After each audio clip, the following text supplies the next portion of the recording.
اللہ رب العزت نے ہر ایک انسان کے اندر ولی بننے کے صفات رکھے ہیں۔ امام غزالی رحمہ اللہ فرماتے ہیں، مجدد الفسانی رحمہ اللہ فرماتے ہیں کہ ہر انسان ولی بالقوہ ہیں اور ولی بالعمل بننے کے لیے عمل کی ضرورت ہے۔ ہر انسان ولی بالقوہ ہے لیکن ولی بالفعل کے لیے عمل کرنے کی ضرورت ہے۔ ولی بالقوہ کا مطلب کیا ہے؟ ہر ایک انسان کے اندر ولی بننے کی صلاحیت موجود ہے، اسے کہتے ہیں ولی بالقوہ۔ اور ولی بالفعل کسے کہتے ہیں؟ ہر وہ بندہ جو ولی بننے کے لیے قدم اٹھاتا ہے، اعمال کرتے ہیں، اس کو کہتے ہیں ولی بالفعل۔ تو ہر ایک بندہ اللہ کا ولی بن سکتا ہے، صلاحیت موجود ہے۔ کب؟ اس وقت جب یہ محنت شروع کرے۔ آسان سے مثال ہے، ہر ایک بیج کے اندر درخت بننے کی صلاحیت موجود ہے، لیکن اس بیج کو درخت بنانے کے لیے چند چیزوں کی ضرورت ہوتی ہے۔ اب آپ نے بہت سارے بیج لائے، زمین کے اندر ڈال دیے، آپ چاہتے ہیں کہ ان سب کو میں درخت بنا لوں۔ اب اس کے لیے چند چیزوں کی ضرورت ہے۔ سب سے پہلے تو زرخیز زمین کی ضرورت ہے، اس کے بعد آب و ہوا کا خیال رکھا جائے، مالی اس کو ایسا ماہر مالی مل جائے کہ وہ اس بیج کو درخت بنا سکے، وہ اس بیج کو وقت پر کھاد دے سکے، پانی دے سکے، آب و ہوا دے سکے۔ جس طرح مالی ایک بیج کو پودا بناتا ہے، پھر اس پودے کے بعد جا کر وہ درخت بن جاتا ہے، بالکل اسی طرح ایک انسان کو جب ماحول مل جاتا ہے، جب وہ کسی اللہ والے کے ہاتھ میں آ جاتا ہے، وہ بھی پھر اللہ کا ولی بن جاتا ہے۔ جس طرح مختلف بیج زمین کے اندر ہم رکھتے ہیں، لیکن سارے بیج درخت نہیں بنتے، کیوں؟ اس کو صحیح مالی نہیں ملتا۔ اسی طرح ہر ایک انسان کے اندر ولی بننے کی صلاحیت تو ہے، لیکن اب وہ ان صلاحیتوں کے باوجود جب وہ غلط ماحول میں جاتا ہے تو وہ ولی بننے کی بجائے وہ اللہ کا دشمن بن جاتا ہے۔ اب جیسے ہر بیج کو درخت بنانے کے لیے زرخیز زمین کی ضرورت ہے، اسی طرح ہر ایک بندے کو ولی بننے کے لیے اس طرح زرخیز محفل بنانے کی ضرورت ہے، پھر جا کر کے ہر ایک بندہ اللہ تعالیٰ کا ولی بن سکتا ہے۔ اب اگلی بات، ولایت کیا چیز ہے اور کس طرح ملتا ہے؟ ایک ہے ولایت، ایک ہے نبوت۔ نبوت وہ بھی چیز ہے، ولایت کسبی چیز ہے۔ کیا مطلب؟ نبوت وہ بھی چیز ہے جن بندوں کا اللہ رب العزت نے انتخاب فرمایا ہے کہ اس کو نبی بنانا ہے، اللہ جل شانہ اس کو خود بخود اپنے فضل سے نبی بناتے ہیں۔ یہ سلسلہ آدم علیہ السلام سے شروع ہوتا ہے، نبی علیہ السلام پر ختم ہو جاتا ہے۔ یہ وہ لوگ ہیں، یہ وہ شخصیات ہیں جن کے بارے میں اللہ نے فیصلہ فرمایا تھا کہ ان کو نبی بنانا ہے۔ یہ سلسلہ اللہ تعالیٰ نے آدم علیہ السلام سے شروع کیا، نبی علیہ السلام پر ختم فرما دیا۔ اب نبی علیہ السلام کے بعد کوئی بھی بندہ جتنا مرضی محنت کرے وہ نبی نہیں بن سکتا۔ اب کیا ہوگا؟ جب نبوت کا دروازہ بند ہو گیا، ولایت کا دروازہ کھلا ہے۔ کس کے لیے؟ مولوی صاحب کے لیے، حافظ صاحب کے لیے، تبلیغی صاحب کے لیے، قاری صاحب کے لیے نہیں۔ ولایت کسبی چیز ہے، جو بھی شخص محنت کرے گا، قدم اٹھائے گا عبادات کرنے میں اور گناہوں سے اپنے آپ کو بچانے میں، جو بھی جتنا محنت کرے گا اس کو اللہ رب العزت اپنا ولی بنا کے رکھے گا۔ تو ایک وہ گئی نبوت اور ایک وہ گئی ولایت۔ نبوت یہ وہ بھی چیز ہے، اللہ رب العزت کے فضل سے مل جاتا ہے، اور ولایت یہ کسبی چیز ہے، یہ بندے کی اپنے محنت کے اوپر ہے۔ جتنا بندہ محنت کرتا ہے اتنا وہ بندہ اللہ رب العزت کا ولی بن جاتا ہے۔ آسان سی مثال ہیں۔ ایک نوجوان نے یہ بات سوچی کہ کیوں نہ میں پہلوان بن جاؤں۔ اب پہلوان بننے کے لیے وہ کسی کلب میں چلا جاتا ہے، وہ کسی ایسے محل میں چلا جاتا ہے جہاں پر اس نے پہلوان بننا ہے۔ مختلف قسم کی خوراکیں کھانا شروع کر دیتے ہیں، شوٹنگ کرنا شروع کر دیتا ہے۔ چند مہینوں کے بعد اس کا اپنا نام پیچھے ہو جاتا ہے، لوگ اس کو فلان پہلوان کے نام سے پکارتے ہیں، فلان پہلوان کے نام سے جانتے ہیں۔ کیوں؟ وہ اس محل میں گیا تھا، اس مرکز میں گیا تھا جہاں بندے نے پہلوان بننا تھا۔ بالکل اسی طرح ایک بندہ جب گناہوں سے توبہ کرتا ہے اور نیک محفل میں جانا شروع کر دیتا ہے، یہ ولی بننے والے محفل میں اس نے جانا شروع کر دیا، جیسے وقت کے ساتھ وہ پہلوان بن گیا، دنیا کا میدان کا پہلوان بن گیا، یہ بھی وقت کے ساتھ اولیاء اللہ کے میدان کا ولی بن جاتا ہے۔ بات مشکل تو نہیں ہے، میں کوشش کر رہا ہوں کہ میں آسان طریقے سے پیش کروں، کیونکہ یہ ایک عام رواجی محفل نہیں ہے۔ ہم سب نے اللہ کا ولی بننا ہے یا نہیں بننا؟ جس نے بننا ہے وہ ہاتھ اٹھا ہے، تو سب نے ولی بننا ہے۔ پھر ہم اس کو سمجھے کہ میں ولی کیسے بن جاؤں۔ آسان سی بات ہے۔ جنید بغدادی رحمہ اللہ یہ کشتی لڑنے کے میدان کے پہلوان تھے، لیکن جب اس نے ایک نسبت کا خیال رکھا، نبی علیہ السلام کے نسبتوں کا خیال رکھا، ایک سید کے مقابلے میں میدان میں اتر گئے کشتی کرنے کے لیے۔ اس سید نے کہا میں نبی علیہ السلام کے خاندان میں سے ہوں، اگر آپ اپنے آپ کو گرائیں گے آپ کو دنیا کی ذلت تو اٹھانی پڑے گی، لیکن آخرت کی عزت آپ کی مقدر بن جائے گی۔ جنید بغدادی کا مقدر جاگنا تھا کہ وہ ایک سید کے لیے نبی علیہ السلام کی نسبت کی خاطر انہوں نے اپنے آپ کو گرایا۔ وقت کے بادشاہ نے جنید بغدادی کو میدان سے نکال دیا، گھر چلے گئے، گھر والوں نے ذلت اور رسوائی کے باتیں سنائے اور جنید بغدادی سو گئے۔ سونے میں نبی علیہ السلام کی زیارت ہوئی۔ جنید کیا بات ہے یا رسول اللہ صلی اللہ علیہ وسلم، میں نے تیری نسبتوں کا خیال رکھا لیکن میں تو ذلت کا شکار بن گیا۔ نبی علیہ السلام نے فرمایا کوئی بات نہیں، آپ نے میری نسبت کی خاطر ذلت اٹھائی، میری نسبت اتنی معمولی چیز نہیں ہے کہ آپ کو ذلیل کر دے، میری نسبت آپ کو اولیاء اللہ کے میدان کا پہلوان بنا کے پیش کرے گا۔ آج ساری دنیا جنید بغدادی کے نام پہ فخر کر رہی ہے۔ وجہ کیا ہے؟ جنید بغدادی دنیا کی پہلوانی کے میدان سے نکل کر اللہ کے ولیوں کے میدان میں آ چکا ہے۔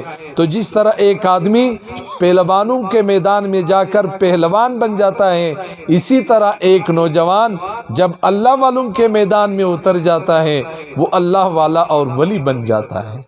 اس لیے فرماتے ہیں ان سے ملنے کی ہے یہی ایک راہ، ان سے یعنی اللہ سے ملنے کی ہے۔ یہ پانی والے بیٹھ جائیں، کوئی اتنی گرمی نہیں ہے کہ آپ لوگ سب کو پانی پلا رہے ہیں، توجہ خراب نہ کرے، بیٹھ جائیں، پانی والے بیٹھ جائیں۔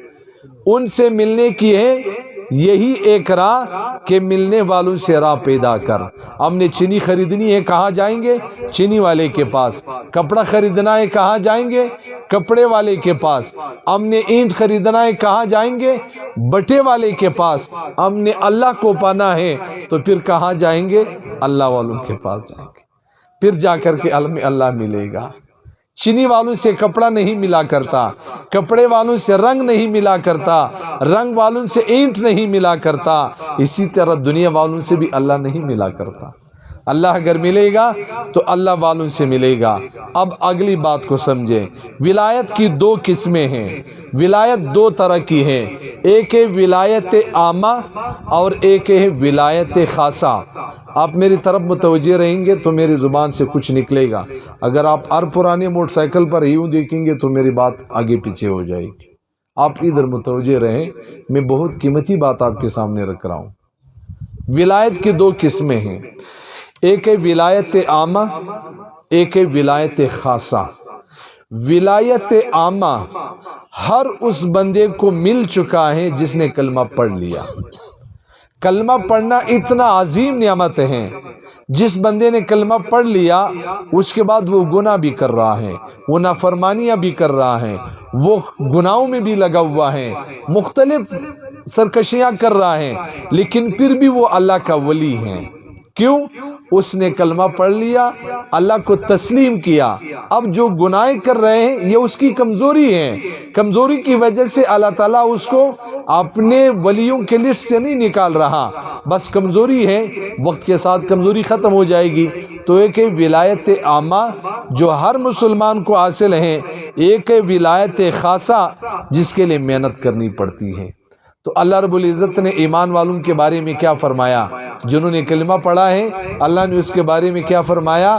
اللہ ولی الذین آمنوا، اللہ دوست ہے ایمان والوں کے۔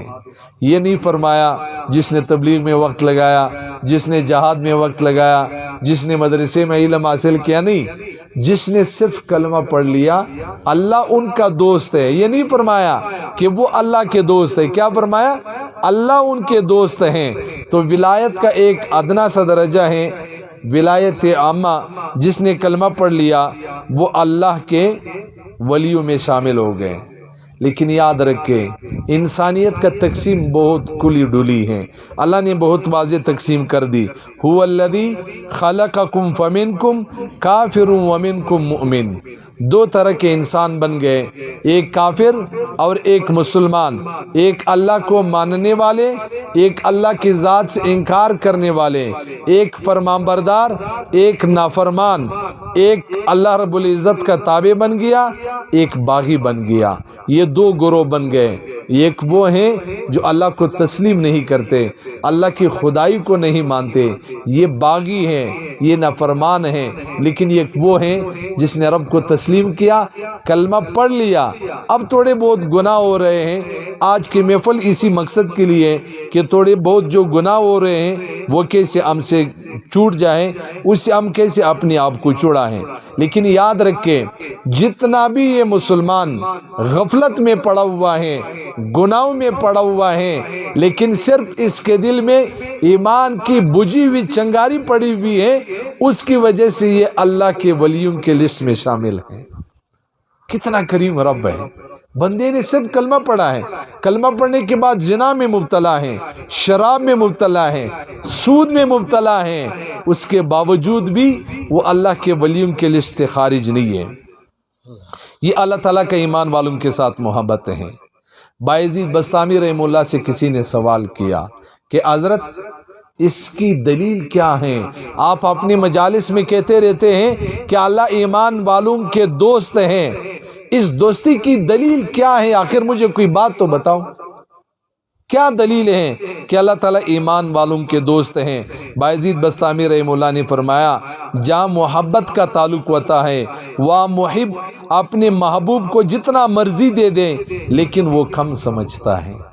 آج کا نوجوان جب کسی پر عاشق ہو جاتا ہے اپنا سب کچھ لٹا دیتا ہے، پھر بھی کم سمجھتا ہے، موبائل لے کے دے دیتا ہے، پیکج لگوا دیتا ہے، پیسے بیچ دیتا ہے، اپنے آپ کو قربان کرتا ہے، اپنے ماں باپ کو قربان کرتا ہے، پھر بھی کم سمجھتے ہیں۔ وہاں سے ایک میسج آ جاتا ہے، وہ نوجوان اس ایک میسج کو بیسیوں دفعہ پڑھتا ہے، اس ایک میسج کو احسان سمجھتا ہے۔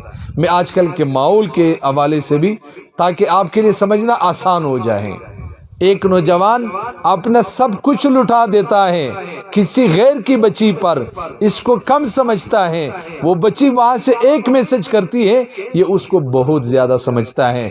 یہی اللہ کا بندوں کے ساتھ معاملہ ہے۔ کیا معاملہ ہے؟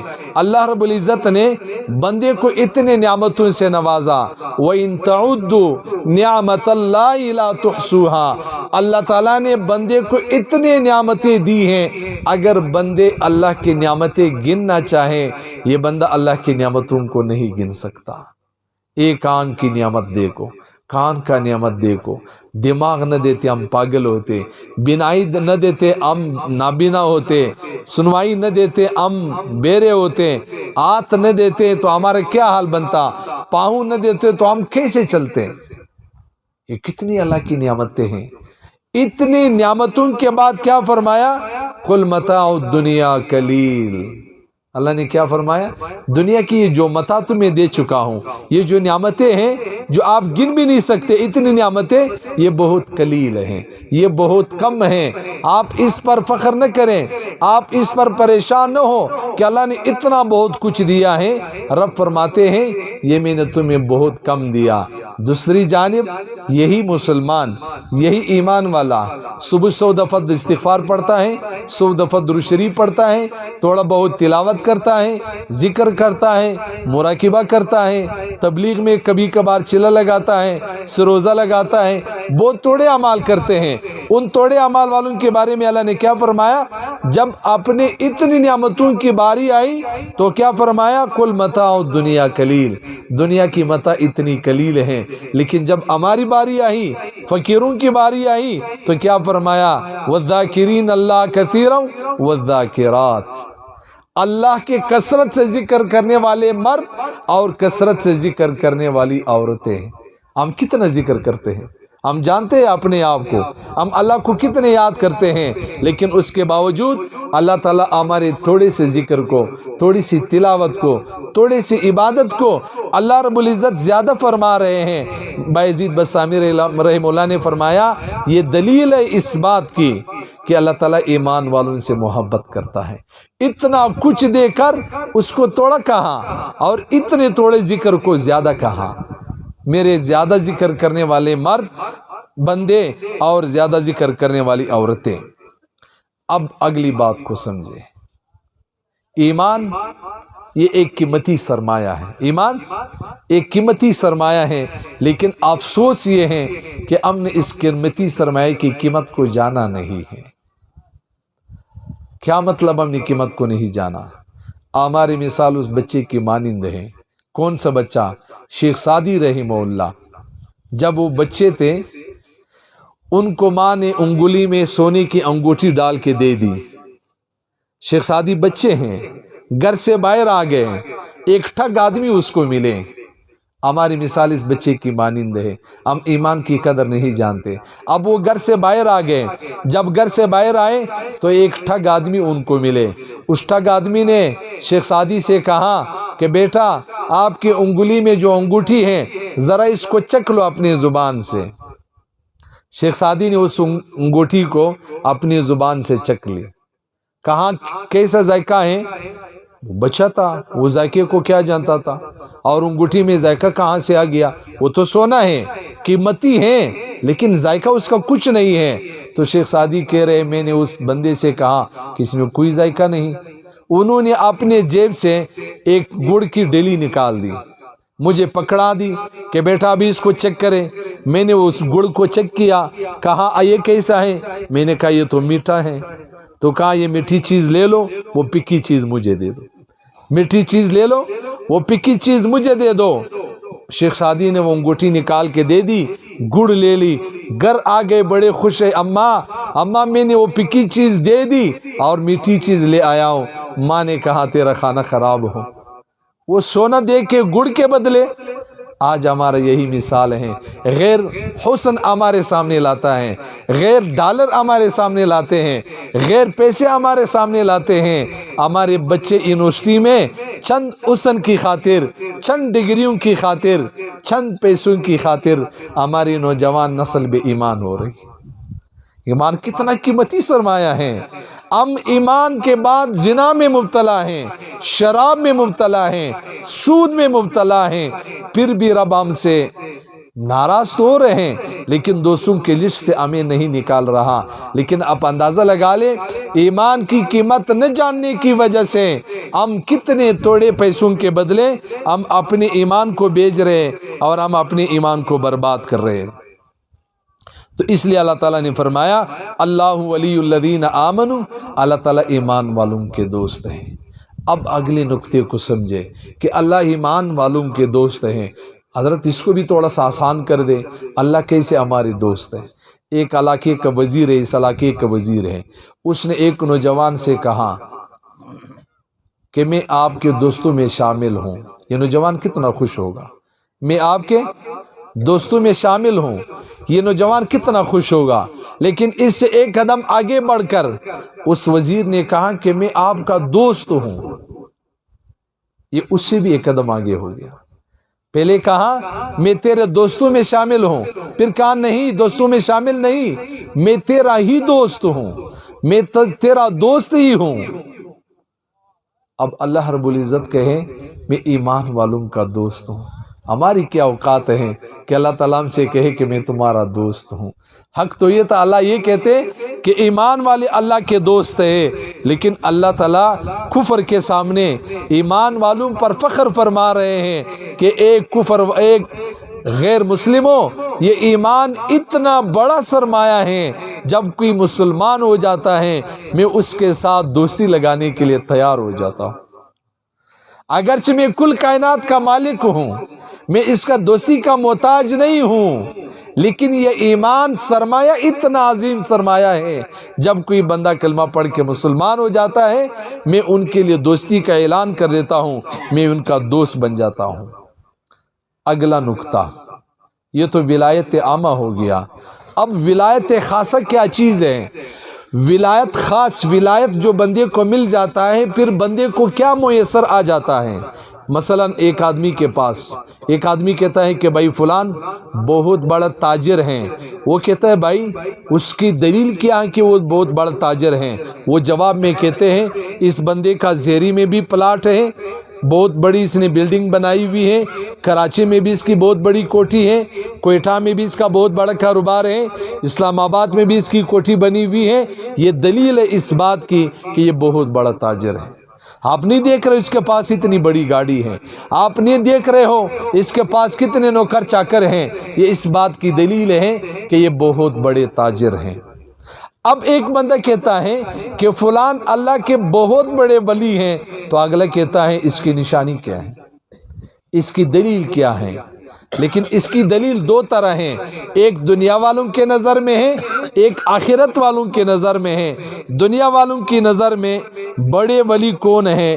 یاد رکھے رنگوں کا دیکھنا اس کا ولایت کے ساتھ کوئی تعلق نہیں، اچھے خواب دیکھنا اس کی ولایت کے ساتھ کوئی تعلق نہیں، پانی پر تیرنا اس کا ولایت کے ساتھ کوئی تعلق نہیں، ہواؤں میں اڑنا اس کا ولایت کے ساتھ کوئی تعلق نہیں، عدالت میں مقدمات کا پاس ہو جانا ولایت کے ساتھ اس بات کا کوئی تعلق نہیں، دعاؤں کا قبول ہو جانا ولایت کے ساتھ اس کا کوئی تعلق نہیں، دشمن پر غالب آ جانا ولایت کے ساتھ اس کا کوئی تعلق نہیں، دنیا میں شہرت حاصل کرنا ولایت کے ساتھ اس کا کوئی تعلق نہیں، زیادہ باتیں کرنا ولایت کے ساتھ اس کا کوئی تعلق نہیں.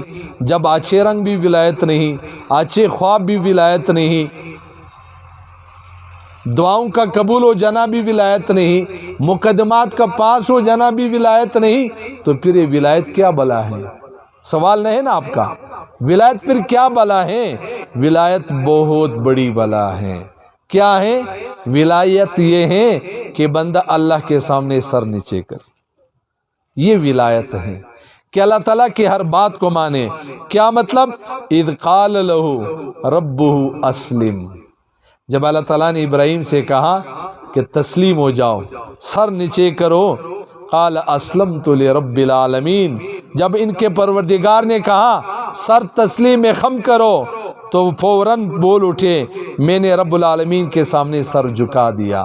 اللہ کے ہر حکم کے سامنے سر نیچے کرنا، نبی علیہ السلام کے سنت طریقے پر اس حکم کو پورا کرنا، یہ ولایت خاصہ ہے اور یہ بندہ اللہ رب العزت کا ولی ہے. پھر اگر یہ مشہور نہیں ہے، کسی اجرے میں بیٹھے ہوئے ہیں، یہ اللہ کا ولی ہے، یہ اچھے خواب نہیں دیکھ رہا، ان کی دعائیں جلدی قبول نہیں ہو رہی، اگرچہ یہ چیزیں مل جاتی ہیں، مقصود یہ چیزیں نہیں ہیں. یہ چیزیں اگرچہ مل جاتی ہیں، زمانہ تابع بن جاتا ہے، انسانیت قدموں میں گرا دی جاتی ہیں، لیکن مقصود یہ نہیں ہے. مقصود کیا ہے؟ مقصود ولایت خاصہ کا یہ ہے کہ یہ بندہ اللہ رب العزت کے حکم کے تابع بن جائے. اب کون اللہ کے ولی بنتے ہیں؟ یہ اگلا نکتہ ہے. جو تقوی اختیار کرتا ہے، جو گناہوں سے پرہیز کرتا ہے، وہ اللہ کا ولی بن جاتا ہے. آپ میری طرف دھیان رکھیں، میرا سوال ہے، ہمارے عام معاشرے میں ہم ولی اس کو سمجھتے ہیں جو لمبی نوافل پڑھتے ہیں، جس کے پاس بڑی تسبیح ہوا کرتی ہیں، جو مراقبے کرتے ہیں، جو تلاوت زیادہ کرتا ہے، جو تبلیغ میں زیادہ جاتا ہے، جو جہاد میں زیادہ جاتا ہے، ہم اسی کو ولی سمجھتے ہیں نا؟ جواب دے دیں، ہم اسی کو ولی سمجھتے ہیں؟ ولی یہ نہیں ہے، یہ عابد ہیں۔ یہ کون ہے؟ یہ عابد ہیں، یہ عبادت کر رہا ہے، یہ ولی نہیں ہے۔ کیوں؟ یہ وہاں نماز پڑھ رہا ہے، باہر نکل کے غیبت کر رہا ہے، یہ وہاں تلاوت کر رہا ہے، باہر نکل کے بدنظری کر رہا ہے، یہ وہاں عبادت کر رہا ہے، باہر نکل کے نبی علیہ السلام کی سنتوں کو ذبح کر رہا ہے۔ یہ عابد ضرور ہے لیکن یہ ولی نہیں ہے۔ ولی کون ہے؟ ولی وہ ہیں جو اللہ کی خاطر گناہوں سے بچتا ہے، نافرمانی سے بچتا ہے، مسجد میں فرض پڑھے، نفل نہیں پڑھے، لیکن جب باہر نکلے ایک بچی سامنے سے آئی، اس نے فوراً اپنی نظر کو نیچے کر دیا، اس نے صرف فرض ادا کیے، تلاوت نہیں کیا، 2-3 سپارے تلاوت نہیں کی، لیکن جب غیبت ہو رہی تھی تو اس نے اپنے زبان کو تالا لگا لیا، اس نے غیبت سے اپنے زبان کو بچا دیا۔ یہ ولی ہے۔ ولی وہ نہیں ہے جو ساری رات مصلی پر بیٹھ کر اللہ کے سامنے سے لمبی لمبی سجدے لگا رہے ہیں۔ یہ عابد ضرور ہیں، یہ ولی نہیں ہے۔ ولی وہ ہیں جو اللہ کے سامنے گناہوں سے بچتا ہے، جس کے سامنے گناہ کا موقع مل جاتا ہے، یہ اپنے آپ کو گناہ سے بچا دیتا ہے۔ یہ میں نہیں کہہ رہا، یہ نبی علیہ السلام بھی نہیں کہہ رہا، یہ میں بھی نہیں کہہ رہا، یہ اللہ کا قرآن کہہ رہا ہے۔ ان اولیاءہ الا المتقون، جو متقی ہوتے ہیں وہی اللہ کے ولی ہوتے ہیں۔ اللہ کا قرآن کا فیصلہ ہے، میرا نہیں ہے۔ اللہ کا قرآن کہہ رہا ہے ولی وہ ہیں جو متقی ہیں۔ کیا مطلب؟ متقی ہی اللہ کا ولی بن سکتا ہے، ذاکر اللہ کا ولی نہیں بن سکتا، متقی اللہ کا ولی بن سکتا ہے، گناہوں سے بچنے والا اللہ کا ولی بن سکتا ہے۔ لیکن یہ بات ضروری ہے کہ گناہوں سے بچنے کے لیے ذکر کریں گے تو گناہوں سے بچیں گے۔ فکر کی گندگی ذکر سے دور ہوتی ہے، فکر کی گندگی ذکر سے دور ہوتی ہے۔ جب تک اللہ کی ضربیں نہیں لگائیں گے، جب تک سر کو نیچے نہیں کریں گے، اس وقت تک فکر کی گندگی ختم نہیں ہوگی۔ تو اتنی بات کو سمجھ چکے ہیں کہ ولی کون ہے؟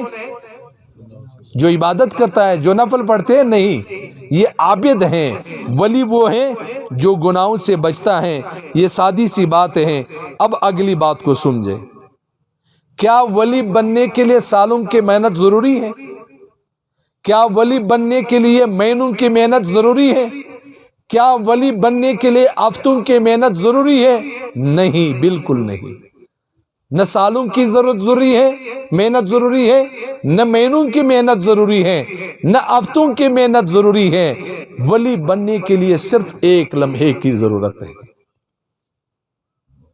کوئی آپ کے لیے ولایت کو اتنا آسان کر دے گا جتنا میں نے آسان کیا؟ جی جواب دے دینا۔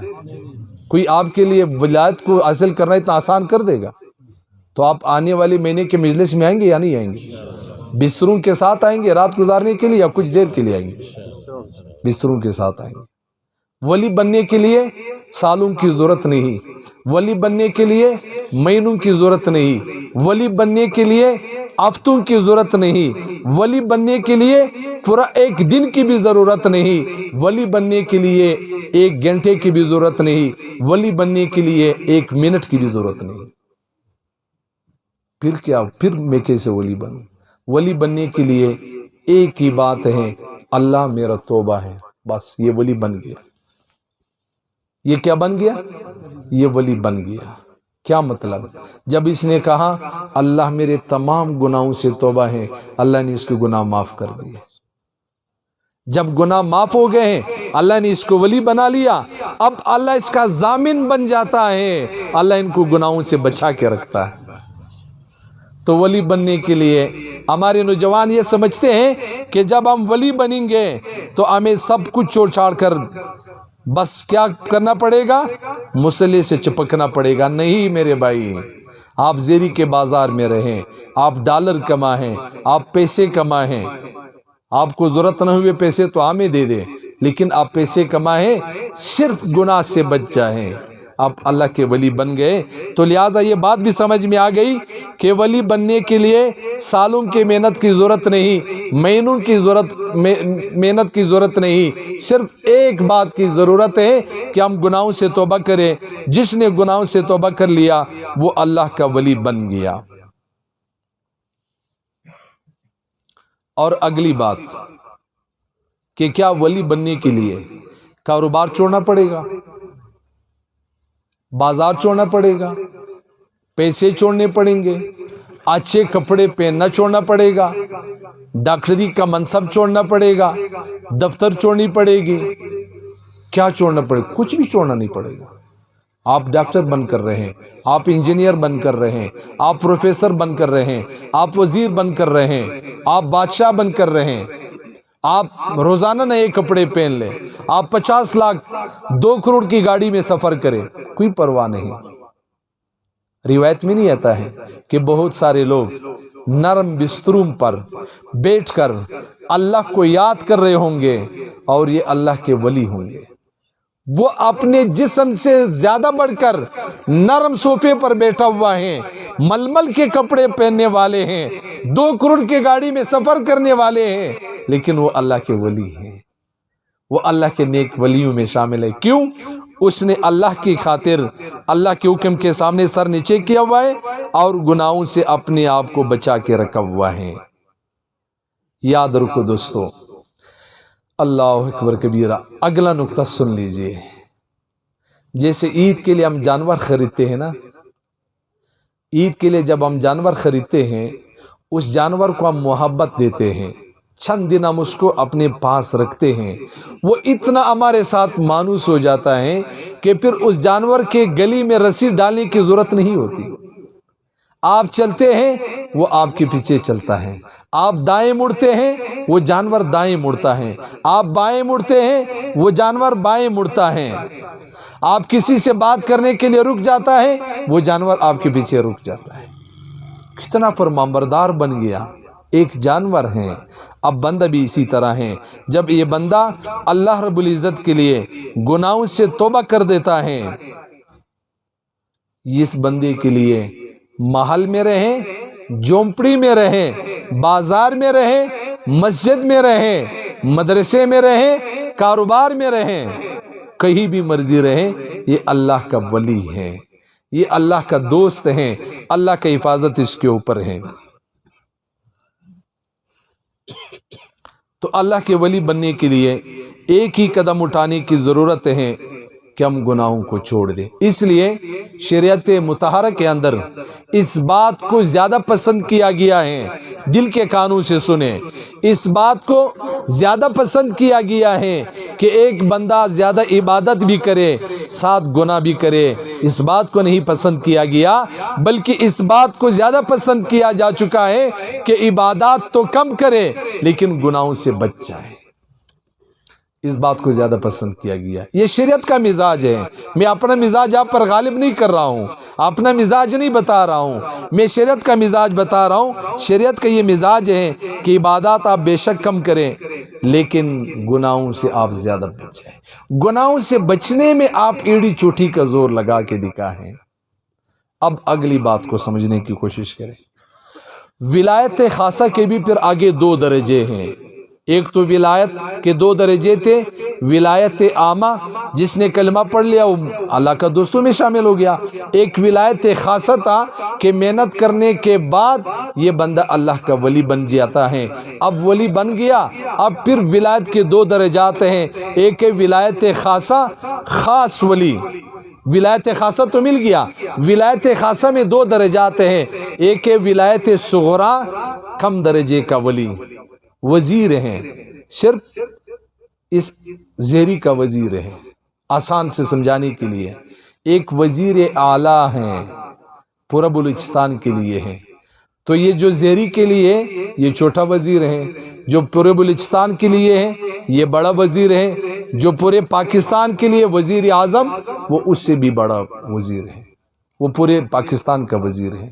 تو ولایت کے آگے دو درجات ہو گئے، ایک چھوٹی ولایت بلوچستان کا وزارت، ایک بڑی ولایت پورے پاکستان کی وزارت عظمیٰ۔ بات سمجھ میں آ رہی ہے یا پرانی بھی جا رہی ہے؟ آ رہی ہے سمجھ میں؟ اب اس کا کیا مطلب؟ ایک ہی ولایت صغرا چھوٹی ولایت، ایک ہی ولایت کبرا بڑی ولایت۔ چھوٹی ولایت میں کیا ملتا ہے بندے کو، بڑی ولایت میں کیا ملتا ہے دونوں اللہ کے ولی، لیکن ایک کے ساتھ تعلق اور طرح سے ہے، دوسرے کے ساتھ تعلق اور طرح سے ہے۔ اب اس نقطے کو ذرا سمجھنے کی کوشش کریں۔ میرا آج کا بیان بڑا خشک ہے، آپ بھی حیران ہوں گے، مولوی صاحب تو بڑے جذبات میں اچھے اچھے واقعات سنایا کرتے تھے، ہمارے آنکھوں سے آنسو جاری ہوا کرتے تھے۔ آج تو بڑا خشک ماحول ہے، آج تو بڑا خشک ماحول ہے۔ خشک ماحول ہے یا تر ماحول ہے؟ جی تر ماحول ہے، جزاک اللہ۔ اس کا مطلب ہے آپ سمجھ رہے ہیں۔ ولایت صغرا کیا ہے، چھوٹی ولایت کیا ہے؟ یہ بندہ، یہ نوجوان زیری کا 25 سالہ نوجوان، اس نے توبہ کیا، یہ گناہوں سے بچ گیا، یہ مدرسے میں نہیں گیا، یہ حافظ قرآن نہیں بنا ہے، یہ عالم دین نہیں بنا ہے، اس نے 4 مہینے نہیں لگائے ہیں، اس نے توبہ کیا، زیری کے بازار میں کپڑے کی دکان میں کھڑا ہے، گناہوں سے بچ رہا ہے، اس کو ولایت صغرا ایک چھوٹی ولایت اس کو مل گئی۔ کیا مطلب؟ یہ نوجوان کھڑا ہے، اس کے ذہن میں خیال آیا کہ کاش کہ میں زنا کرتا۔ کیا کرتا؟ میں زنا کرتا، لیکن اس کو زنا کرنے پر توفیق نہیں مل رہی۔ اس کے ذہن میں خیال آیا کاش میں ڈاکہ ڈالتا، لیکن ڈاکہ ڈالنے پر اس کو توفیق نہیں مل رہی۔ اس کو خیال آیا کاش میں جھوٹ بولتا، لیکن اس کو جھوٹ بولنے پر توفیق نہیں مل رہی۔ اس کے دکان میں ایک حسین جمیل لڑکی گاہک بن کر آئی، اس کا سونے کے کنگن کے دکان ہے، یہ اس کو چڑیا پہنا رہا ہے، لیکن اس کے دل میں خیال تو آیا کاش کہ میں اس کے ساتھ گناہ کرتا، لیکن اس کے دل میں خوف اتنا ہے کہ یہ اس کے نرم اس کے میں ہے، پھر بھی یہ گناہوں کا خیال نہیں کر رہا۔ یہ ولایت صغرا ہے، اس کو گناہوں کے خیالات تو آ رہے ہیں، لیکن گناہ کرنے پر توفیق نہیں مل رہی۔ یہ جو توفیق نہیں مل رہی، یہ اللہ کی نگرانی ہے ان کے اوپر۔ سمجھ گئے؟ یہ اللہ کی نگرانی ہے ان کے اوپر۔ یہ حافظ قرآن نہیں ہے، یہ عالم دین نہیں ہے، یہ 4 مہینے نہیں لگائے ہوئے ہیں، یہ جہاد میں نہیں کیا ہوا ہے، یہ صرف گناہوں سے بچا ہوا ہے۔ ان کو ولایت صغرا کا مقام مل چکا ہے۔ یہ گناہ کرنے کے خیالات آ رہے ہیں، لیکن گناہ کرنے کی توفیق نہیں مل رہی۔ ان کو ولایت کا ایک چھوٹا سا درجہ مل چکا ہے۔ اب اگلی بات، ایک ہے ولایت کبرا، بڑے درجے کے ولی، جیسے ہم کہتے ہیں امروٹھی صاحب بہت بڑے ولی تھے، مدنی صاحب بہت بڑے ولی تھے، حاجی عبدالوہاب صاحب بہت بڑے ولی تھے، حضرت مولانا الیاس رحمہ اللہ بہت بڑے ولی تھے، انور شاہ کشمیری بہت بڑے ولی تھے، امداد اللہ مہاجر مکی بہت بڑے ولی تھے۔ کیا دلیل ہے کہ وہ بہت بڑے ولی تھے؟ کیا دلیل ہے؟ وہ دلیل یہ ہے کہ وہ ولایت کبرا کے مقام پر پہنچ چکے تھے، وہ بڑے ولایت کے مقام پر پہنچ چکے تھے۔ جو چھوٹے ولایت کے مقام پر پہنچ گئے ہیں، ان کو تو یہ ملا کہ گناہوں کے خیالات آ رہے ہیں۔ آپ کسی 4 مہینے والے نوجوان بے شمار میرے ساتھ بیٹھ ہیں، 4 مہینے لگا چکے ہیں، لیکن وہ پریشان ہیں، نظروں کی حفاظت نہیں ہو رہی۔ حافظ قرآن بن چکا ہے، لیکن پریشان ہے، نظروں کی حفاظت نہیں ہو رہی۔ عالم دین بن چکا ہے، لیکن پریشان ہے، نظروں کی حفاظت نہیں ہو رہی۔ گناہ کے خیالات آ رہے ہیں، پھر بھی گناہ کے خیالات آ رہے ہیں۔ کیوں؟ ابھی تک اس کو ولایت صغرا کا مقام بھی حاصل نہیں ہے۔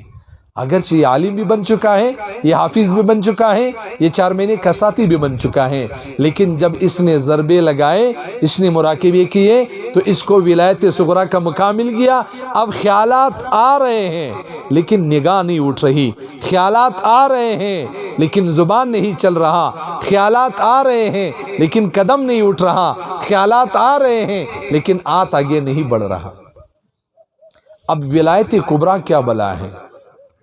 ولایت کبرا اس سے بھی ایک قدم آگے ہیں، وہ یہ ہیں آپ کو ابتدا میں ایک بات بتائی کہ ایک ولایت ہے، ایک نبوت ہے، اس میں فرق کیا ہے؟ ولایت تو یہ ہے کہ یہ کسبی چیزیں ہیں، یہ محنت سے مل جاتا ہے۔ ولایت کبریٰ کیا مطلب؟ ولایت کبریٰ یہ ہے کہ ایک بندہ ذکر بھی بہت زیادہ کرے اور اپنے شیخ کی صحبت بھی زیادہ اختیار کرے۔ یہ ان دو چیزوں سے ملتی ہے ولایت کبریٰ کا مقام، کہ ایک بندہ ذکر بھی زیادہ کرے اور اپنے شیخ کی صحبت بھی زیادہ اختیار کرے، پھر اس کو ولایت کبریٰ کا مقام مل جاتا ہے، پھر اس کو ولایت کبریٰ کا مقام مل جاتا ہے۔ اب تک تو نہیں گئے، میں بھی بات کو سمیٹنے لگا ہوں، ویسے تو ابھی 8:33 بج چکا ہے، کوئی اتنا دیر نہیں ہوا، صرف ماحول ذرا خشک ہے، اس لیے آپ ایسے پریشان لگ رہے ہیں۔ تو ولایت کبریٰ یہ ہے کہ یہ بندہ اللہ کا اتنا مقرب بن جاتا ہے کہ مکروہات شرعیہ مکروہات طبعیہ بن جاتا ہے، مکروہات شرعیہ مکروہات طبعیہ بن جاتا ہے۔ حضرت بڑی مشکل بات ہے، ذرا آسان کر کے بتا دے، آسان سی بات ہے۔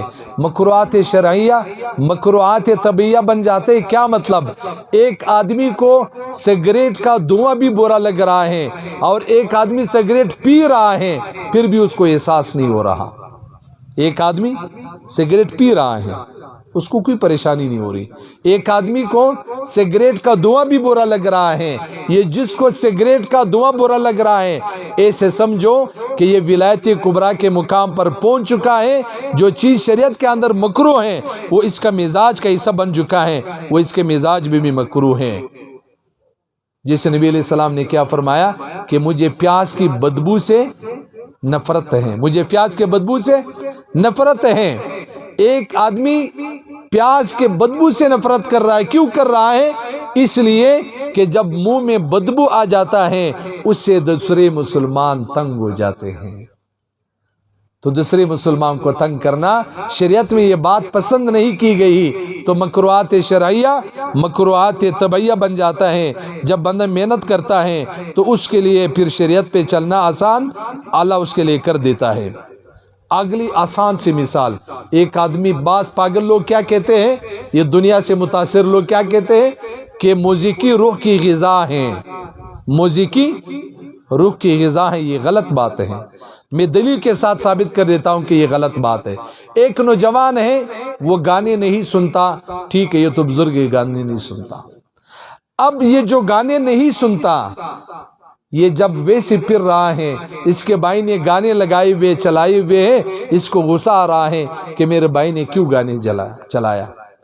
یہی نوجوان جو خود گانے شوق سے سنتا ہے، یہی نوجوان آگے مسجد میں نماز میں کھڑا ہو گیا، نماز میں اگلے نوجوان کے موبائل پر فون آیا اور اس میں موسیقی شروع ہو گئی۔ کیا ہوا؟ فون آیا، موسیقی شروع ہو گئی۔ اس نوجوان کو یہ بات بری لگ رہی ہے جو گانے شوق سے سن رہا ہے۔ وجہ کیا ہے؟ وہ کہتے ہیں یار چلو، اگرچہ میں گانے شوق سے سنتا ہوں لیکن کم سے کم نماز کے دوران تو خیال کرنا چاہیے۔ اب یہ باہر شوق سے سننے والے نماز کے دوران صرف نفرت کرتا ہے، لیکن گانوں سے پرہیز کرنے والے بازار میں بھی گانے سننے سے نفرت کرتا ہے۔ اس کو کہتے ہیں ولایت کبریٰ۔ بات سمجھ میں آ گئی؟ اس کو کہتے ہیں ولایت کبریٰ۔ اب اگلی بات، ولایت سے پہلے ولایت کے بعد کی زندگی میں فرق کیا آتا ہے؟ فرق بھی تو ہونا چاہیے نا۔ ولایت سے پہلے بندے کی زندگی کیسی ہوتی ہے، ولایت کے بعد بندے کی زندگی کیسی ہوتی ہے، اس فرق کو بھی ذرا سمجھیے۔ حاجی امداد اللہ مہاجر مکی رحمہ اللہ نے رشید احمد گنگوئی رحمہ اللہ سے سوال کیا کہ میاں رشید ذرا بتاؤ، جب آپ ملنے آئے تھے ایک رات ٹھہرنے کے لیے تیار نہیں تھے، ہم نے کہا بستر لائے، محفل ذکر رات ہمارے پاس گزارے، آپ نے کہا میری جوان بیوی انتظار کر رہی ہیں، میرے بچے انتظار کر رہے ہیں، میرے ماں باپ انتظار کر رہے ہیں، حضرت میں تجھ پہ قربان جاؤں لیکن ایک رات تمہارے پاس اس مدرسے میں نہیں گزار سکتا۔ تو رشید احمد گنگوئی سے امداد اللہ مہاجری مکی رحمہ اللہ نے کہا رشید احمد آج رات ہمارے پاس گزارو، کہا حضرت میں مدرس ہوں، میں کتابیں پڑھانے والا ہوں، میں تو بہت بڑا مولوی ہوں، میں نے صبح اسباق پڑھانے ہیں، آپ ذکر والے لوگ ہیں، رات کو شور کرتے ہیں، ذکر کرتے ہیں، تہجد کے لیے اٹھتے ہیں، مجھ سے رات یہاں نہیں گزارا جاتا۔ حضرت نے فرمایا رشید احمد وعدہ ہے ہم تمہیں نہیں چھیڑیں گے۔ رشید احمد ٹھہر گئے، اللہ والے ہوتے گر جانتے ہیں۔ وہ ایک شاعر نے کہا آؤ دے کے ملو ہم فقیروں سے، آؤ دے کر ملو ہم فقیروں سے، گر سکھا دیں گے بادشاہی کے۔ ذرا ہم فقیروں کو کچھ وقت دے دو، تمہیں بادشاہی کے گر سکھا دیں گے۔ واللہ اللہ کی قسم تمہیں یہ کمینی دنیا کے پیچھے نہیں جانا پڑے گا، یہ کمینی دنیا تمہارے پیچھے چل چل کر آئے گا۔ یہ کانے، یہ پیسے، یہ کاریں، یہ بہاریں، یہ تمہارے پیچھے چل کر آئیں گے، تم ان کے پیچھے جانا نہیں پڑے گا، تم ان کے پیچھے جانا نہیں پڑے گا۔ بہرحال میں بات کو سمیٹنے لگا ہوں، بات کو مختصر کرنے لگا ہوں۔ تو امداد اللہ ماجر مکی رحمہ اللہ نے اس لیے میں نے کہا نا کہ ولایت کبریٰ کے لیے دو باتوں کی ضرورت ہے، ذکر بھی کثرت سے ہو، صحبت شیخ بھی ہو۔ رشید احمد گنگوئی نے 1 مہینہ گزارا، جب رات کا وقت ہوا رشید احمد گنگوئی فرماتے ہیں میری جب آنکھ کھلی کیا میں دیکھتا ہوں عام نوجوان ہیں، نہ حافظ ہے نہ عالم ہیں، تہجد میں کھڑے ہیں، عام نوجوان ہیں، نہ حافظ ہے نہ عالم ہیں، سجدے میں پڑے ہوئے ہیں، آنسو بہا رہے ہیں، لا الہ الا اللہ کی ضربیں لگا رہا ہے۔ میں نے کہا رشید احمد فلان آیت فلان حدیث، مجھے آیاتوں پہ آیاتیں یاد آنے لگی، حدیثوں پہ حدیثیں یاد آنے لگی، اس علم نے مجھے ملامت کر دیا۔ میں نے جا کر وضو بنایا، میں نے چند تہجد کی نفل پڑھے، پھر آ کر حضرت کے ساتھ چارپائی پر بیٹھ گئے، حضرت بھی لا الہ الا اللہ کے ضربے لگا رہے ہیں، میں نے بھی ذکر کرنا شروع کر دیا۔ جب صبح ہو گئی، نماز سے فارغ ہو گئے، حضرت نے فرمایا رشید احمد اللہ حافظ، جاؤ اپنے اسباق پڑھاؤ۔ رشید احمد نے کہا اب کہاں جاؤں گا؟ وہ کہتے ہیں نا شکار کرنے گئے تھے، شکار ہو کر آئے، اب کہاں جاؤں گا، اب تو تیرے پاس رہوں گا۔ حضرت نے فرمایا ٹھیک ہے رہو میرے پاس۔ اللہ اکبر کبیرہ۔ دوستو یہ فتنے کا دور ہے، اللہ کی قسم یہ جو محفل ہیں یہ تمہارا سالوں کی محنتوں کے لیے کافی ہیں، یہ سالوں کے محنتوں کے لیے کافی ہو جائے گا۔ مولانا احمد علی لاہوری رحمہ اللہ فرمایا کرتے تھے کہ میں نے 40 سال میں جو چیز حاصل کی ہے یہ اس زمانے کی بات ہے۔ مولانا احمد علی لاہوری رحمہ اللہ نے کیا کہا؟ سارا مجمع نہیں ہے متوجہ، کچھ منتشر ہے کچھ متوجہ ہے، سب متوجہ ہو جائے۔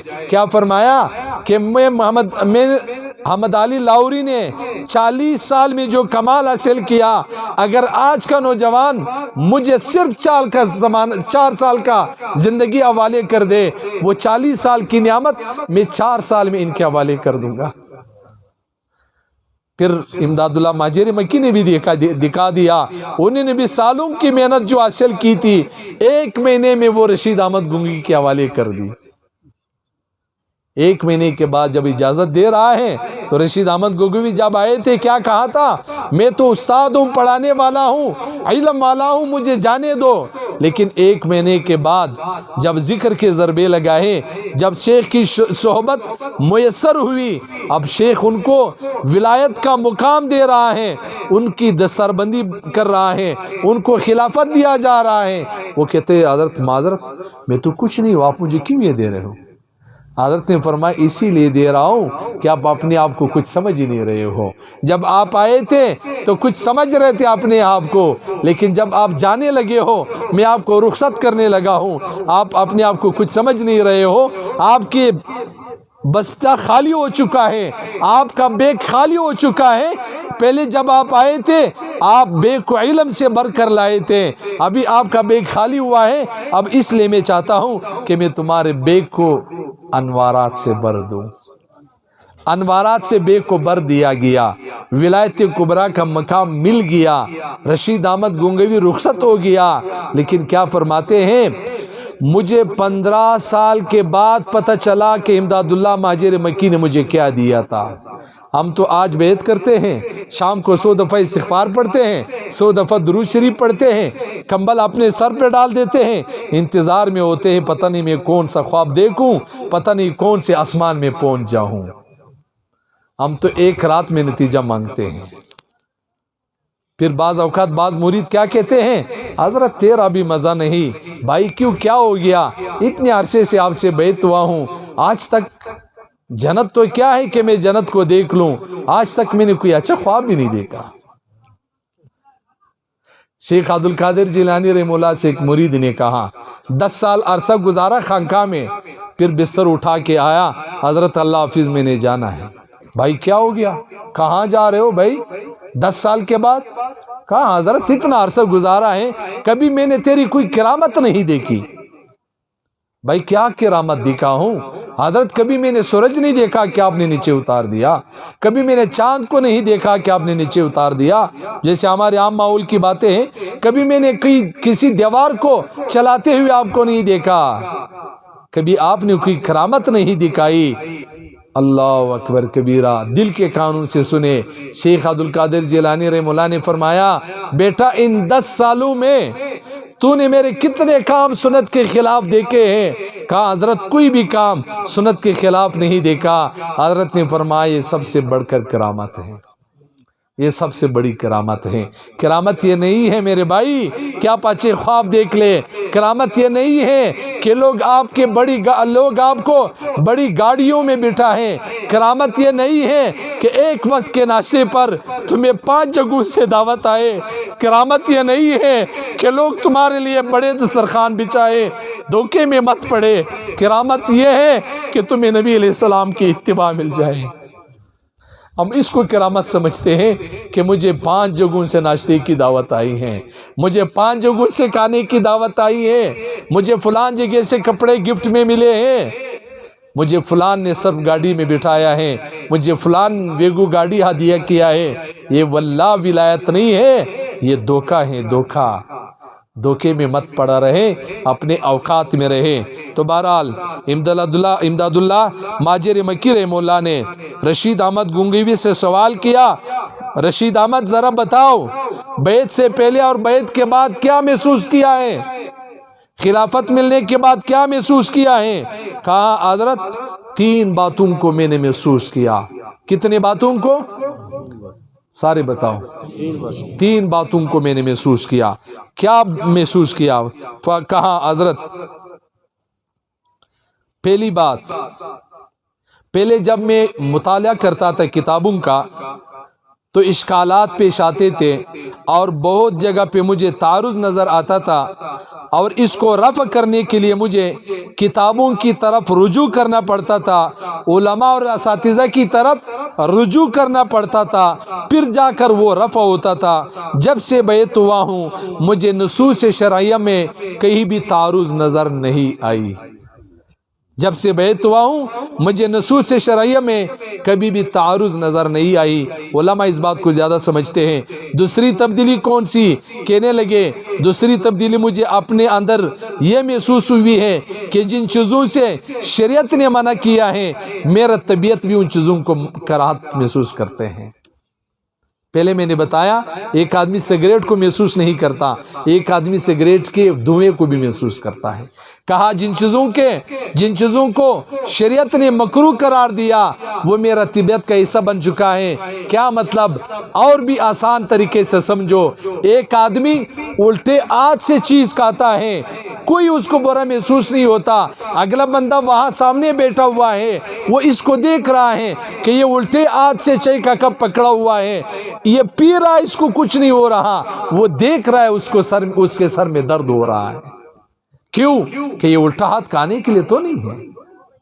اس کو کہتے ہیں مکروہات شرعیہ، مکروہات طبیعیہ کا حصہ بن جانا۔ تیسری تبدیلی کیا ہوئی؟ فرمانے لگے تیسری چیز یہ ہے کہ اب دین کے معاملے میں لوگوں کے تعریف یا بد تعریفی میرے لیے برابر ہو چکا ہے، جو حق بات ہوتی ہے وہ میں کہہ دیتا ہوں، مجھے کسی کی تعریف اور ملامت ہونے کی کوئی فرق نہیں، مجھے نہیں پڑتا۔ جو بھی بات حق کی ہوتی ہے وہ میں ڈٹ کے کہتا ہوں، اس بات کی مجھے پرواہ نہیں کہ لوگ مجھے اچھا سمجھیں گے یا لوگ مجھے برا سمجھیں گے، لوگ مجھے عزت دیں گے یا لوگ مجھے بے عزت کریں گے۔ کیا مطلب؟ حضور نبی کریم صلی اللہ علیہ وسلم کے سامنے نبوت کا منصب آتا ہے، نبی علیہ السلام کو نبوت مل جاتی ہے، نبی علیہ السلام امت کے سامنے، ابو جہل جیسے لوگوں کے سامنے نبوت کا اظہار کرتا ہے۔ اللہ اکبر کبیرہ، نبی علیہ السلام نے قریش مکہ کو جمع کیا۔ بھائی بتاؤ، اگر میں یہ کہوں کہ اس پہاڑی کے پیچھے سے، بات سمیٹنے لگا ہوں متوجہ رہے، اس پہاڑی کے پیچھے سے ایک لشکر آنے والا ہے، تمہارے اوپر حملہ آور ہونے والا ہے، کیا سمجھتے ہو؟ سب نے کہا آپ امین ہیں، آپ صادق ہیں، آپ نے 40 سال کی زندگی میں کبھی ہمارے ساتھ دھوکہ نہیں کیا، کبھی آپ نے جھوٹ نہیں بولے، کبھی آپ نے ہمارے ساتھ خیانت کا معاملہ نہیں کیا، آپ جو کہیں گے ہم سر آنکھوں پر اس بات کو تسلیم کریں گے، ہم یقین کریں گے کہ وہاں سے کوئی لشکر آنے والا ہے، ہم پر حملہ آور ہیں۔ تو نبی علیہ السلام نے فرمایا قولوا لا الہ الا اللہ تفلحون، پھر کلمہ پڑھو، پھر ایک رب کو مانو، پھر ان بتوں کو توڑ دو۔ اب کیا ہوا؟ جو گلے میں آر ڈالنے والے تھے وہ گلے میں رسیاں ڈالنے والے بن گئے، جو پھول پھینکنے والے تھے وہ پتھر پھینکنے والے بن گئے، وہ تھوک پھینکنے والے بن گئے، جو شاباش دینے والے تھے وہ گالیاں دینے والے بن گئے۔ لیکن نبی علیہ السلام کو کوئی پرواہ نہیں، نبی علیہ السلام کو کوئی پرواہ نہیں۔ آخر یہاں تک بات پہنچی، مکے کی حسین لڑکی لے لو، مال لے لو، نوابی سرداری لے لو، نبی علیہ السلام نے کہا اس سے مجھے کوئی غرض نہیں، ایک ہی بات ہے، مکے سے بتوں کو نکال دیا جائے، ایک رب کی عبادت کی جائے۔ تو جب کوئی بندہ نبی علیہ السلام کے نقش قدم پہ چلتا ہے، لوگ اس کو پھر تانا دے تب بھی اس کے لیے برابر، لوگ اس کی تعریف کریں تب بھی اس کے لیے برابر۔ تعریف کی وجہ سے وہ اپنے آپ سے نہیں نکلتا، تانے کی وجہ سے وہ پریشان نہیں ہوتا۔ تو کہا یہ 3 باتیں مجھے مل چکی ہیں۔ تو امداد اللہ ماجر مکی رحمہ اللہ نے فرمایا رشید احمد الحمدللہ، مبارک ہو تمہیں، دین کے 3 درجے ہیں، ایک ہے علم، دوسرا ہے عمل اور تیسرا ہے اخلاص۔ دین کے کتنے درجے ہیں؟ 3 درجے ہیں، پہلا ہے علم، دوسرا ہے عمل، تیسرا ہے اخلاص۔ تمہیں مبارک ہو، تمہیں یہ تینوں مل چکے ہیں، تمہیں علم بھی مل گیا، تمہیں اخلاص بھی مل گیا، تمہیں عمل بھی مل گیا۔ علم کا کمال یہ ہے کہ نصوص شرعیہ میں کئی تعارض نظر نہ آئے ہیں۔ عمل کا کمال یہ ہے کہ مکروہات شرعیہ مکروہات طبعیہ بن جائیں، اور اخلاص کا کمال یہ ہے کہ لوگوں کی مدح اور ذم انسان کی نظر میں برابر ہو جائے۔ مبارک ہو تمہیں بیعت کا کمال حاصل ہو چکا ہے۔ تو کیا ہم خواب دیکھنے کے لیے بیعت کریں گے یا یہ کمال حاصل کرنے کے لیے بیعت کریں گے؟ گوشت کھانے کے لیے، گاڑیاں حاصل کرنے کے لیے؟ پھر تو کیا ہوگا اگر ہم یہ کریں گے؟ پھر کیا ہوگا؟ ایک لطیفہ بھی سن لیجئے، تھوڑے سے آپ تازے ہو جائیں گے۔ ایک 2 نمبر پیر تھے، کتنے نمبر؟ 2 نمبر پیر تھے۔ یہ نقطہ یاد رکھو، اگر پیر 2 نمبر ہو، مرید 1 نمبر ہو، مخلص ہو، مرید پیدا اٹھا سکتا ہے۔ لیکن اگر پیر 1 نمبر ہو اور مرید 2 نمبر ہو، 2 رنگا ہو، پھر بھی 1 نمبر پیر سے 2 نمبر مرید پیدا نہیں اٹھا سکتا۔ یہ واقعات تو سینکڑوں ہیں کہ 2 نمبر پیر سے 1 نمبر مخلص مرید نے پیدا اٹھایا ہے، لیکن یہ واقعہ کہیں نہیں ملے گا کہ 1 نمبر پیر سے 2 نمبر مرید نے پیدا اٹھایا ہے۔ اس کی آسان سی دلیل نبی علیہ السلام کی محفل ہے۔ ایک بندہ آتا ہے، بلال یابشی حبشہ سے چل کر آتا ہے، وہ صحابی بن جاتا ہے۔ ابو جہل 2 نمبر ہے، وہ نبی علیہ السلام کے گھر میں ہے، وہ درنگی کو پکڑ کے لاتا ہے۔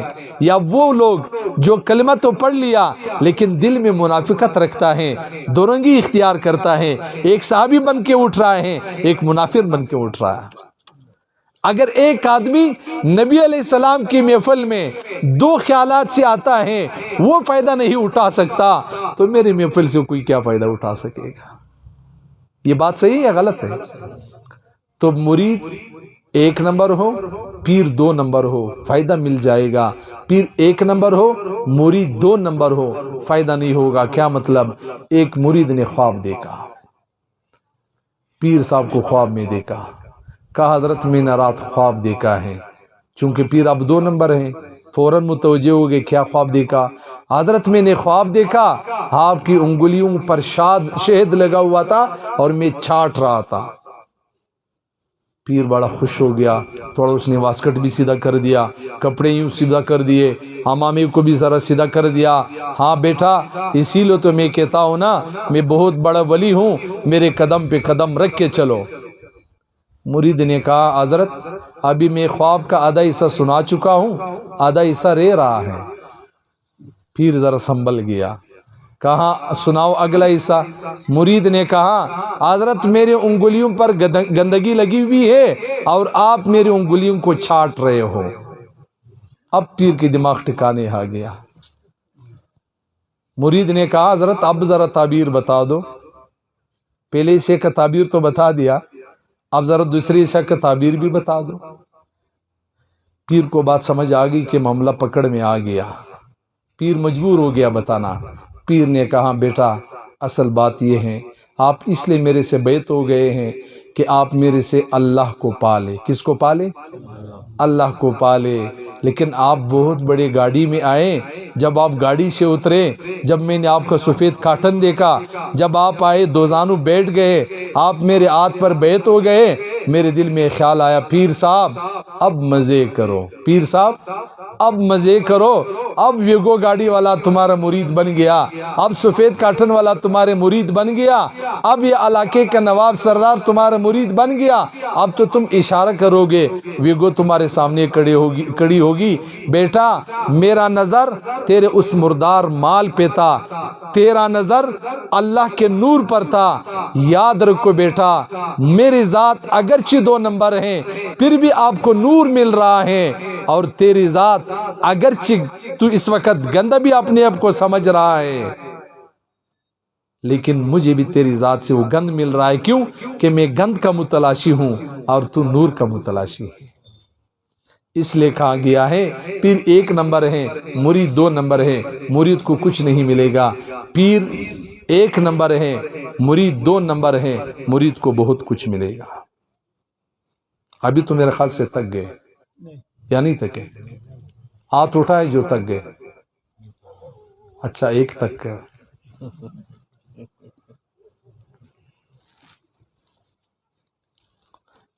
چلو اب میں بات کو سمیٹنے لگا ہوں۔ میں نے آپ سے عرض کیا تھا کہ ایک ولایت صغرا ہے، ایک ولایت کبریٰ ہے۔ ایک چھوٹا ولی ہے، ایک محلے کا ایک علاقے کا وزیر ہے، ایک بڑا ہے پورے صوبے کا وزیر ہے۔ ولایت صغرا تو آپ کو سمجھا دیا کہ بندے کو خیالات آئیں گے گناہ کے، لیکن گناہ کرنے کی توفیق نہیں ملے گی۔ اگر 4 مہینے کے بعد بھی، اگر وقت لگانے کے بعد بھی، جہاد کرنے کے بعد بھی، بیعت ہو جانے کے بعد بھی، علم حاصل ہو جانے کے بعد بھی، حافظ بن جانے کے بعد بھی نظر غلط استعمال ہو رہا ہے، زبان غیبت کر رہی ہے، کان گانے سن رہا ہے، تو امیر صاحب، مولوی صاحب، تبلیغی صاحب، حاجی صاحب، مجاہد صاحب، مرید صاحب، ابھی محنت کی ضرورت ہے۔ ابھی آپ کو چھوٹا ولایت بھی نہیں ملا اور آپ بڑی ولایت کے خواب دیکھ رہے ہو۔ ابھی تو آپ کو کونسلر بنانے کے لیے لوگ تیار نہیں ہے اور آپ سمجھ رہے کہ کاش کہ مجھے وزیر اعظم بنا دیتے ہیں۔ یہ پاگل نہیں ہے؟ لوگ کونسلر دینے کے لیے، ووٹ دینے کے لیے تیار نہیں، اور یہ رات کو جب بستر میں لیٹ جاتا ہے کہتے ہیں کاش لوگ مجھے وزیر اعظم بنا دیتے، اس پاگل کو کیوں وزیر اعظم بنایا۔ تو اب محنت کی ضرورت ہے۔ ولایت کبریٰ کیا ہے؟ اللہ جل شانہ کا فرمان ہے جس کو ولایت کبریٰ مل جاتا ہے اس کو پھر گناہوں کے خیالات بھی نہیں آتے۔ جس کو ولایت کبریٰ مل جاتا ہے، جو بڑے ولی بن جاتے ہیں، اس کو گناہ کے خیالات بھی نہیں آتے۔ کیوں؟ اللہ رب العزت اس کو گناہ کی طرف نہیں چھوڑتا۔ اللہ تعالیٰ اپنے ولی بندے کو گناہ کی طرف نہیں چھوڑتا. جیسے ماں اپنے گھر کے صحن میں بیٹھی ہوئی ہیں، واش روم کا دروازہ کھلا ہے، ماں کا ایک چھوٹا بچہ ہے، بیٹا ہے، وہ واش روم کی طرف بھاگتا ہے، ماں کی محبت گوارا نہیں کرتی کہ میرا بیٹا واش روم میں جائے، ایسا نہ ہو کہ وہ گڈر میں گر جائے. ایک بچہ ہے، وہ آگ کے انگاروں کی طرف ہاتھ بڑھاتا ہے، ماں کی محبت جوش میں آتی ہے، وہ اپنے اس بچے کو اٹھا کے سینے سے لگاتا ہے کہ میرے بچے کے ہاتھ نہ جل جائے. اس سے بھی اگلا قدم، ایک بچہ گند میں لتڑا ہوا ہے، لیکن ماں کی محبت سارے لوگوں نے، گھر والوں نے، بھائی نے، بہن نے، گھر کے دوسرے افراد نے اپنے ناک پہ ہاتھ رکھا ہوا ہے، لیکن قربان جائے ماں پر. ماں اٹھتی ہے، اس گندے بچے کو اپنے گود میں اٹھاتی ہے، نیا سوٹ بھی پہنا ہوا ہے، اس گندے بچے کو گود میں اٹھاتی ہیں، نہلاتی ہیں، صاف کرتی ہیں، تیل لگواتی ہیں، سرما لگاتی ہیں، اس بچے کو اتنا قابل بنا دیتا ہے کہ جس نے ناک پہ ہاتھ رکھا تھا وہ بچے کو کھینچ رہا ہے، چوم رہا ہے. تو جب بندہ اللہ کا ولی بن جاتا ہے، وہ گناہوں سے پاک ہو جاتا ہے، اللہ تعالیٰ اس بندے کو گناہوں کے خیالات کی طرف بھی نہیں چھوڑتے. کیا دلیل ہے؟ اللہ کا قرآن سن لیجئے. اللہ کا قرآن فرما رہا ہے، عام بات نہیں سنا رہا ہوں، اللہ کا قرآن سنا رہا ہوں. ان عبادی لیس لک علیہم سلطان، جو میرے بندے ہیں بدبخت شیطان تیرا ان پر داؤ نہیں چل سکتا. اللہ اکبر کبیرہ، کتنی بڑی تسلی دے رہا ہے رب تعالیٰ. شیطان جو میرے بندے ہیں بدبخت تیرا اس پر داؤ نہیں چل سکتا. کیا دلیل ہے؟ عمر جس گلی سے گزرتا ہے شیطان مجال ہے کہ اس گلی سے آ جائے. شیطان دم چلا کے دبا کے چلا جاتا ہے. آج بھی اگر کوئی شخص متقی بن جاتا ہے، کیا علاقے کا نواب، کیا سردار، کیا وزیر، کیا بادشاہ، کیا زمانے کے مرتدین، مجال ہے کہ اس کے سامنے بات کر سکے، مجال ہے کہ آنکھیں اٹھا سکے، مجال ہے کہ مقابلہ کر سکے. کیوں؟ ایک ذات ہے لیکن اندر تقوی سے بھرا ہوا ہے، ولایت کبریٰ کا مقام حاصل ہو چکا ہے. اب اللہ تعالیٰ اس کو گناہوں کی طرف نہیں چھوڑتا. یہ بات سمجھ میں آ گئی؟ ولی اور نبی میں آخری فرق بتا رہا ہوں. ولی اور نبی میں آخری فرق یہ ہے کہ اللہ تعالیٰ ولی کو گناہوں کی طرف نہیں چھوڑتا اور گناہ کو نبی کی طرف نہیں چھوڑتا. فرق سمجھ آ گئی؟ ولایت اور نبوت. ولایت یہ ہے کہ اللہ تعالیٰ ولی کو، ولایت کبریٰ کے مقام والے کو گناہ کے خیال کی طرف نہیں چھوڑتا، اور نبی وہ ہیں کہ اللہ تعالیٰ گناہ کو بھی نبی کے قریب نہیں چھوڑتا. یہ بھی قرآن کی دلیل سن لیجئے.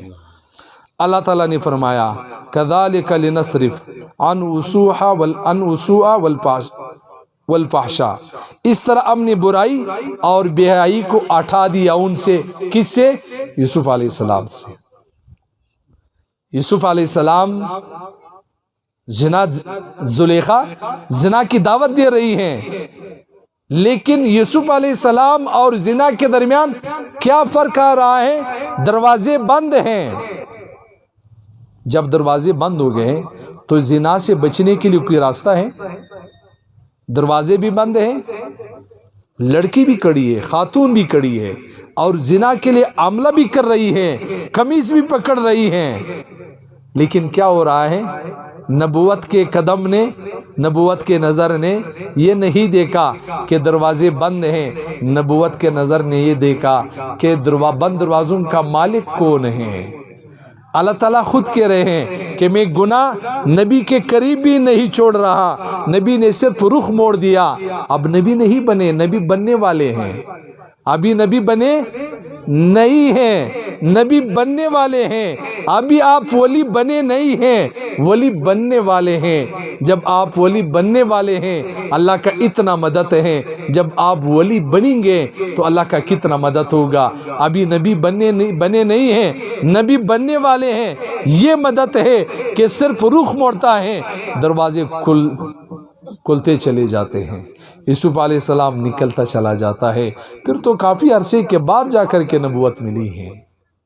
تو آپ یہ مت کہیں میرے دوستو کہ میں ولی تو بنوں گا لیکن میں ولی کس طرح بن جاؤں۔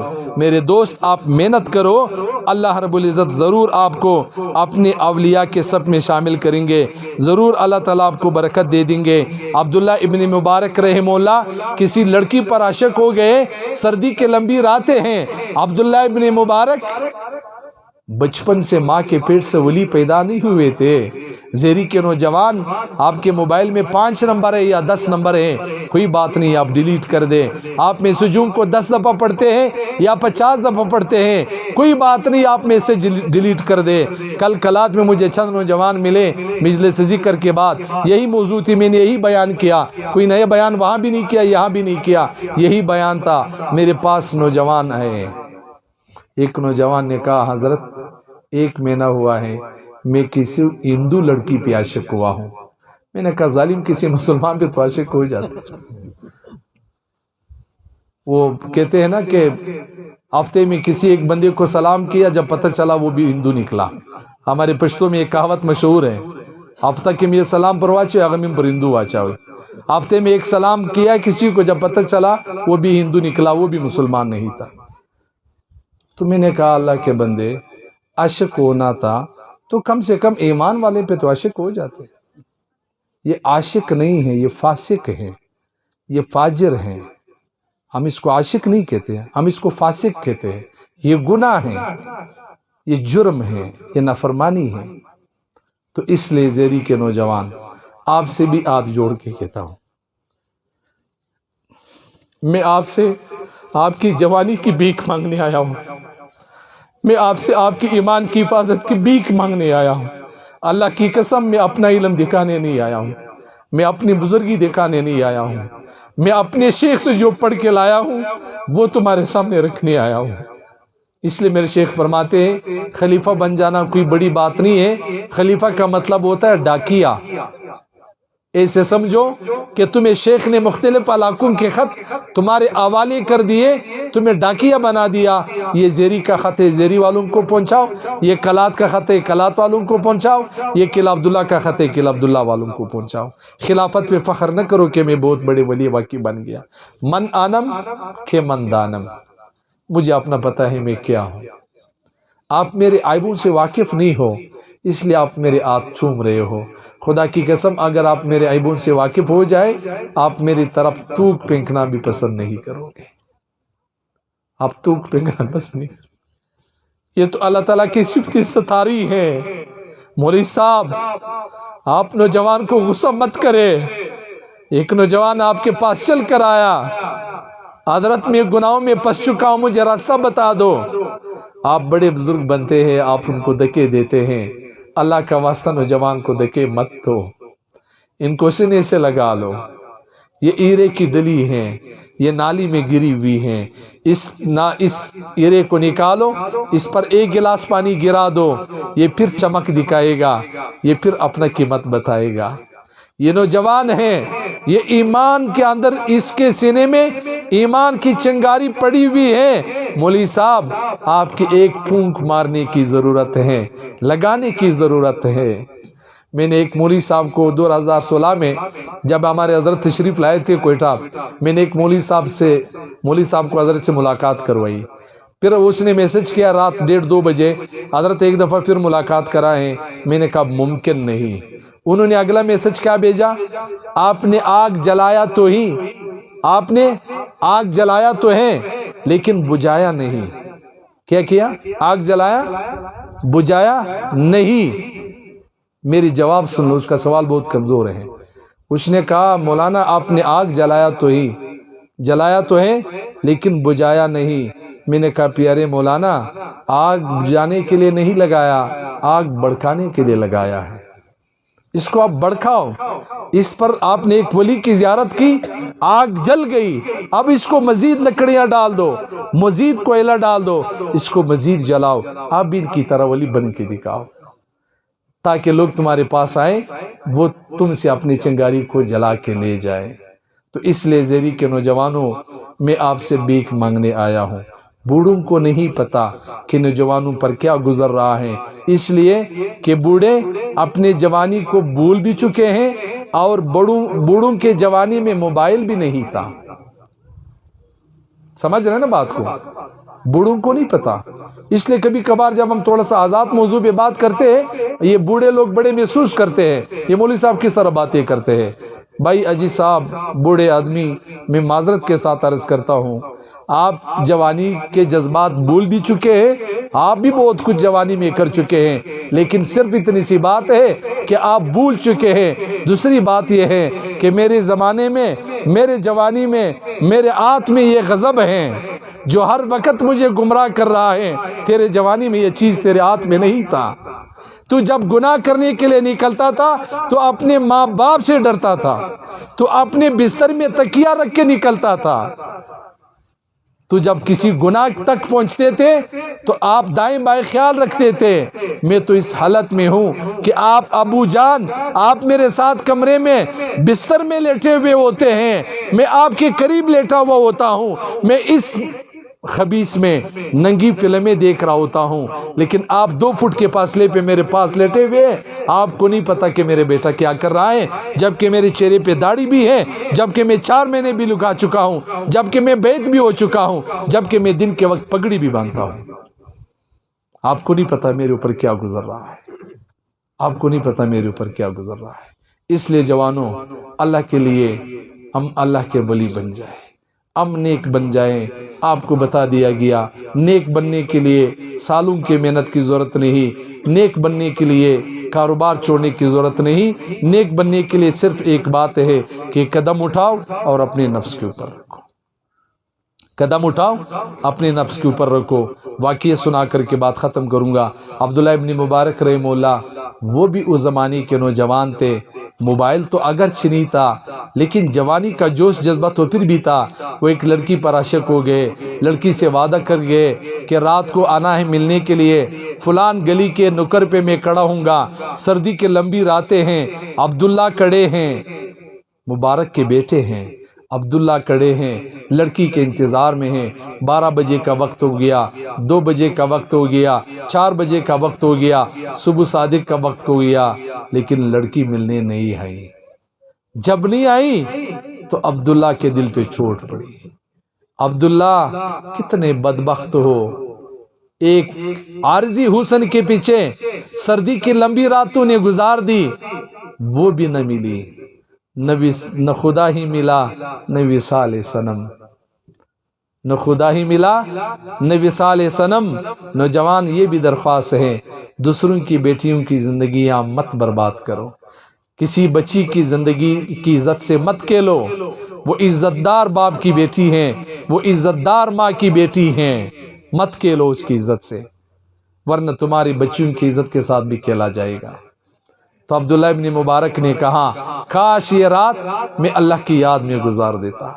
کیا کہا؟ سارے بولو، کاش یہ رات میں اللہ کی یاد میں گزار دیتا۔